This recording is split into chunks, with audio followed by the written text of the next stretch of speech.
Ọ̀ṣun ó ti dé Ọ̀yọ́. So ìgbà wo la wá fẹ́ ṣàkíyèsí because ó yẹ kí gbogbo wọn fi jí báyìí wípé inú ìyàwó fífi yìí wọ́n lè jí ẹni tó fẹ́ gba ọ̀kadà nísìn tó máa gba grinder fún election tó ń bọ̀ ìyẹn làwọn sáré ẹ̀ kì í táwa jọ ń sọ nísìn. So kálọ́ máa kù jìgbà yẹn wọ́n pè yàn 200 president of the country ò did the speech nípa àwọn tó pa. Ọlọ́run àjẹ́ káwọn èèyàn wá gbọ́ bá ṣe pariwo títí nígbà tí Tinubu ń bọ̀ náà nìyẹn tó dá wa lóhùn. So ẹ ṣe gan ni brother mi torí àsìkò ni ẹ ṣe gan ẹ bá gbóhùn sókè Mr. Sam lórí. Ẹ káàsán sá ẹ kú iṣẹ́ ọpọlọ. Ṣé ọkùnrin ni àbọ̀bìnrin torí sound yẹn tún yàtọ̀. No, ọkùnrin ló ń sọ̀rọ̀.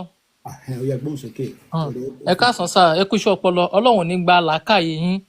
Nǹkan tèmi kò fẹ́ sọ ní gbogbo nǹkan tẹ́ ti ń ṣàròyé tó ní kálukú ti ń rí àìdíà.